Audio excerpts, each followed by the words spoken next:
शरीर के जागरण से शरीर के ऊपर उठता है व्यक्ति, मन के प्रति जागरण से मन से ऊपर उठ जाता है और तब वहां प्रवेश होता है जो आत्मा है। शरीर और मन से मुक्त हुए बिना कोई अंदर प्रवेश नहीं पा सकता। लेकिन शरीर और मन से मुक्त होने के लिए न तो शरीर को कष्ट देने की जरूरत है, न भूखा मारने की जरूरत है, न धूप में खड़ा करके तपस्या करने की जरूरत है। शरीर से मुक्त होने के लिए शरीर की क्रियाओं के प्रति जागने की जरूरत है। मेरे एक मित्र सीढ़ियों से गिर पड़े और बहुत चोट खा गए, पैर में बहुत असह्य दर्द, कोई 70 साल की उम्र है। मैं उन्हें देखने गया। डॉक्टर ने कहा कि 3 महीने तक बिस्तर से हिलना भी नहीं। और वो मित्र बहुत सक्रिय आदमी है, इस 70 साल की उम्र में भी भाग दौड़, चलना फिरना, काम, एक क्षण खाली, एक क्षण व्यर्थ बैठना मुश्किल है, आराम करना कठिन है। 3 महीने उन्हें एक ही सीधा पड़े रहना पड़ेगा। मैं उन्हें देखने गया, वो रोने लगे और कहने लगे इससे तो अच्छा था कि मैं मर जाता। 3 महीने में कैसे पड़ा रहूंगा? 3 महीने बर्दाश्त करना मुश्किल है, अभी 3 ही दिन बीते हैं और मैं घबरा गया। और डॉक्टर कहते हैं 3 महीने हिलना भी नहीं, करवट भी नहीं लेनी, सीधे ही पड़े रहे तो ही पैर ठीक हो सकेंगे। और पैर में बहुत तकलीफ है, उसे सहना मुश्किल है। अगर मैं काम में लग जाऊं तो शायद तकलीफ भूल भी जाए, लेकिन कोई काम नहीं तो वो तकलीफ ही तकलीफ, तकलीफ ही तकलीफ मालूम हो रही। मैंने उनसे कहा एक छोटा सा प्रयोग करें, तकलीफ के प्रति जागने का प्रयोग करें। आंख बंद कर ले, मैं आपके पास बैठा हूं और तकलीफ को देखें कि कहां है, पिन पॉइंट करें कि कहां है।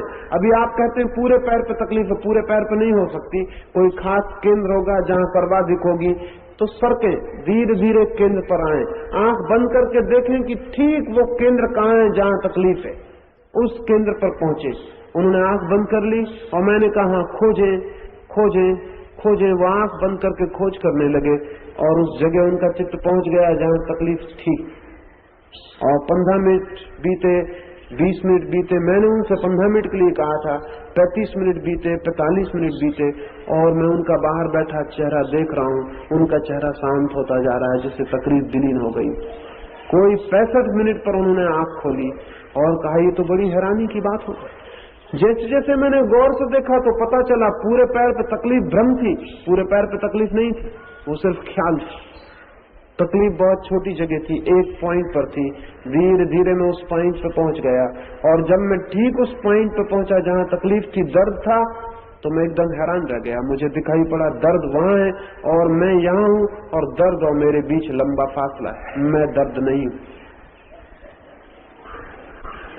कभी किसी दर्द के प्रति जाग कर देखें और आपको पता चलेगा आप दर्द नहीं। मैंने उनसे कहा ये 3 महीने भगवान का आशीर्वाद समझे, ये मौका कभी नहीं मिलेगा। 3 महीने दर्द के प्रति जागे। कोई 3 महीने बाद मैं उनसे मिलने गया, वो आदमी दूसरे हो गए थे। उन्होंने मुझसे कहा कि सच में ही भगवान की कृपा है, अन्यथा मैं ऐसे ही मर जाता। मैं दर्द के प्रति ही जागने की कोशिश में धीरे धीरे शरीर के प्रति जाग गया हूं कि दर्द शरीर में था, दर्द के प्रति जागा, शरीर के प्रति जागा और मुझे अद्भुत अनुभव हुए इन 3 महीनों में। वो आपसे कहना चाहता हूं। मैंने कहा क्या हुआ? उन्होंने कहा पहला तो मुझे यह अनुभव हुआ कि मैं शरीर नहीं, और 3 महीने में ये प्रतीति इतनी गहरी और स्पष्ट हो गई कि मैं शरीर नहीं हूं कि अब मुझे मृत्यु का भी कोई भय नहीं है, क्योंकि मैं जानता हूं शरीर ही मरेगा, मैं नहीं मर सकता। लेकिन शरीर और हमारे बीच फासला नहीं है, डिस्टेंस नहीं है, हम कभी जागे ही नहीं। ध्यान रहे जिस चीज के प्रति आप जागेंगे उसी से फासला हो जाएगा। जाग ही आप उस चीज के प्रति सकते हैं जो आप नहीं है, क्योंकि आप जागेंगे हमेशा दूसरी चीज के प्रति जागेंगे, शरीर के प्रति जागेंगे और शरीर अलग हो जाएगा। एक फकीर था, मुसलमान फकीर था, शेख फरीद।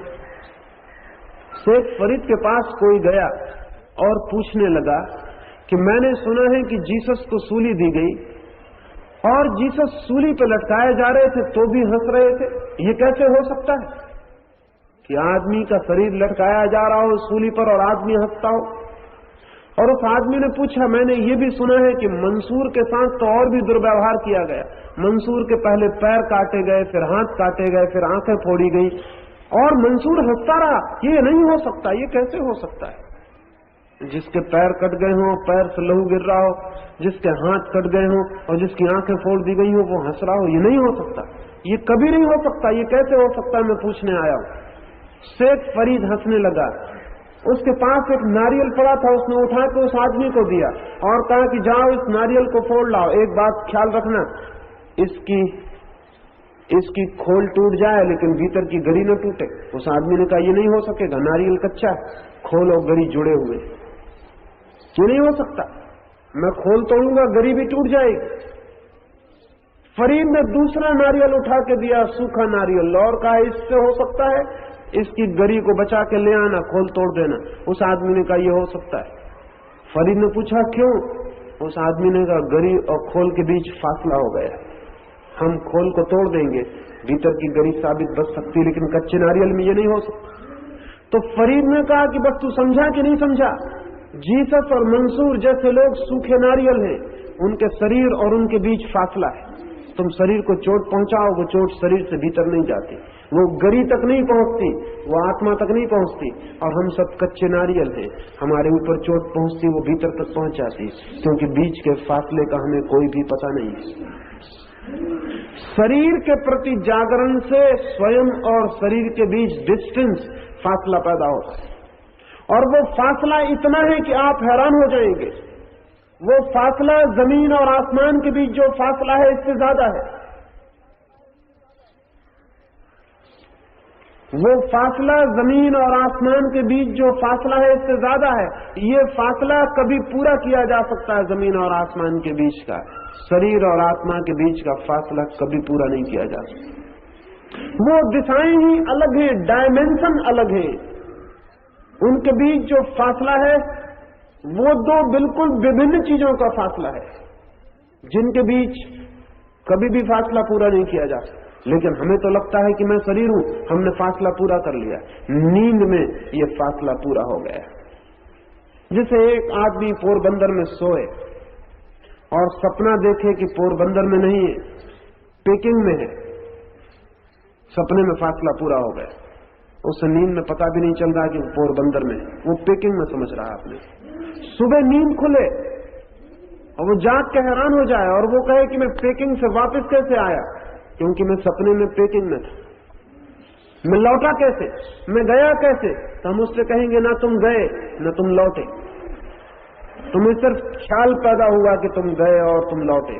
तुम सदा यही थे, रात भी तुम यही थे, तुम पोरबंदर में ही थे, पेकिंग में तुम गए ही नहीं, पेकिंग तुम पहुंचे ही नहीं, लौटे भी तुम नहीं। पेकिंग में होने का सिर्फ ख्याल था, सिर्फ इल्यूजन था। आदमी की आत्मा शरीर तक कभी पहुंची ही नहीं है और न लौटने का सवाल है। सिर्फ ख्याल है कि हम शरीर में हैं, कि मैं शरीर हूं। ये शरीर में होना सिर्फ एक सपना है, शरीर से लौटना नहीं है, सिर्फ जागना है और सपना टूट जाएगा और पेकिंग से लौटना नहीं पड़ेगा। आप पाएंगे कि आप पोरबंदर में, आदमी आत्मा में ही है, शरीर वो हो नहीं गया है, बस शरीर में होने का ख्याल पैदा हो गया है कि मैं शरीर में हूं। और ख्याल अगर पैदा हो जाए और ख्याल अगर मजबूत हो जाए और अगर हम उसी ख्याल को मजबूत करते चले जाएं तो आत्मा भूल जाती है और शरीर ही रह जाता है। अमेरिका में 100 वर्ष पहले ऐसा हुआ, लिंकन की शताब्दी मनाई जा रही थी। एक आदमी की खोज की गई जो लिंकन जैसा दिखाई पड़ता था। बहुत मुश्किल से वो आदमी मिला और एक आदमी मिल गया जिसकी शक्ल ठीक लिंकन जैसी। उसको लिंकन का पार्ट अदा करने के लिए पूरी अमेरिका में घुमाया गया, जगह जगह लिंकन के जीवन चरित्र का नाटक हुआ और उस आदमी ने अब्राहम लिंकन का पार्ट किया। 1 साल तक वो आदमी एक कोने से दूसरे कोने तक लिंकन का पार्ट करता रहा। लेकिन साल भर बाद एक बड़ी गड़बड़ हो गई, नाटक खत्म हो गया, शताब्दी समाप्त हो गई, समारोह बंद हो गया और उस आदमी को यह भ्रम पैदा हो गया कि वो अब्राहम लिंकन है। वो भूल गया, पागल हो गया। घर लौट आया लेकिन अपना नाम बताने लगा अब्राहम लिंकन। पहले तो लोगों ने समझा कि वो मजाक कर रहा है, लेकिन मजाक नहीं थी। उसने जो कपड़े नाटक में पहने थे वो उतारने से इंकार कर दिया। उसने कहा यही तो मेरे कपड़े। वो उन्हीं कपड़ों को पहन के सड़कों पर निकलने लगा। वो बिल्कुल लिंकन तो मालूम होता था, कपड़े भी लिंकन के पहनता था, वही लिबास पुराना जो लिंकन का था, उसी तरह छड़ी रखता था, उसी चाल से चलता था। पहले तो लोगों ने समझा कि वो मजाक कर रहा है, लेकिन जब महीने 2 महीने बीत गए और घर के लोग, पत्नी, बेटे, वो किसी को मानता ही नहीं था। वो कहता था मैं अब्राहम लिंकन। सब तो परेशानी हुई। उसे बहुत समझाया गया लेकिन वो मानने को राजी नहीं हुआ। उसे बहुत डराया धमकाया गया लेकिन वो मानने को राजी नहीं हुआ। फिर लोगों को शक हुआ कि ये खुद अपने भीतर तो जानता ही होगा कम से कम कि मैं अब्राहम लिंकन नहीं हूं, बहुत भीतर तो जानता होगा।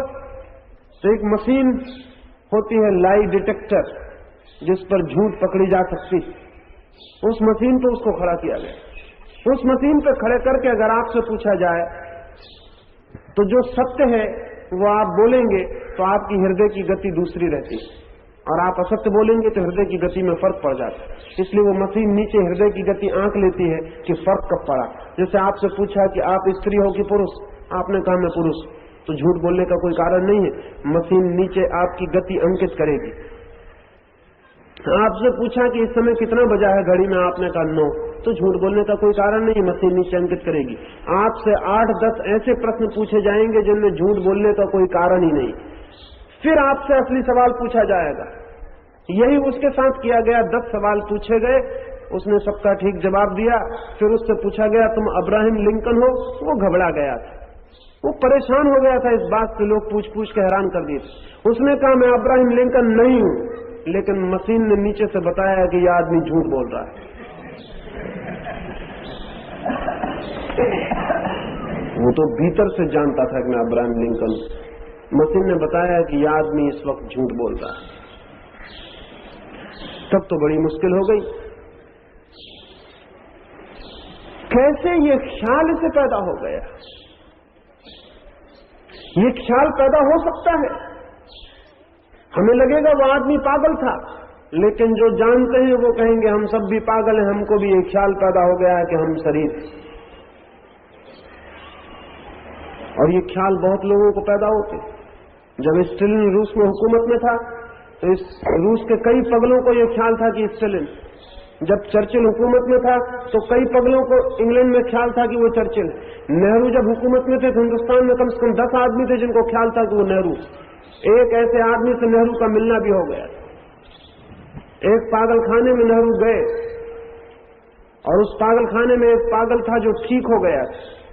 पागल खाने के अधिकारियों ने उसे रोक रखा था कि कल नेहरू आने वाले, उन्हीं के हाथ से इसको मुक्ति दिलवा देंगे तो ये भी खुश होगा, जलसा भी हो जाए। नेहरू से मिलकर बहुत खुश हुए और उन्होंने कहा मैं बहुत खुश हूं कि तुम ठीक हो गए। तुम बिल्कुल ठीक हो गए हो? उस आदमी ने कहा मैं बिल्कुल ठीक हो गया हूं, लेकिन महाशय मैं भूल गया पूछना आपसे कि आप हैं कौन? तो नेहरू ने कहा मैं, तुम्हें पता नहीं मैं जवाहरलाल नेहरू। वो आदमी खूब हंसने लगा। उसने कहा महाशय आप भी 3 साल यहां रह जाइए तो ठीक हो जाएंगे। 3 साल पहले मुझे भी यही ख्याल था कि मैं जवाहरलाल नेहरू, लेकिन 3 साल में मैं बिल्कुल ठीक हो गया।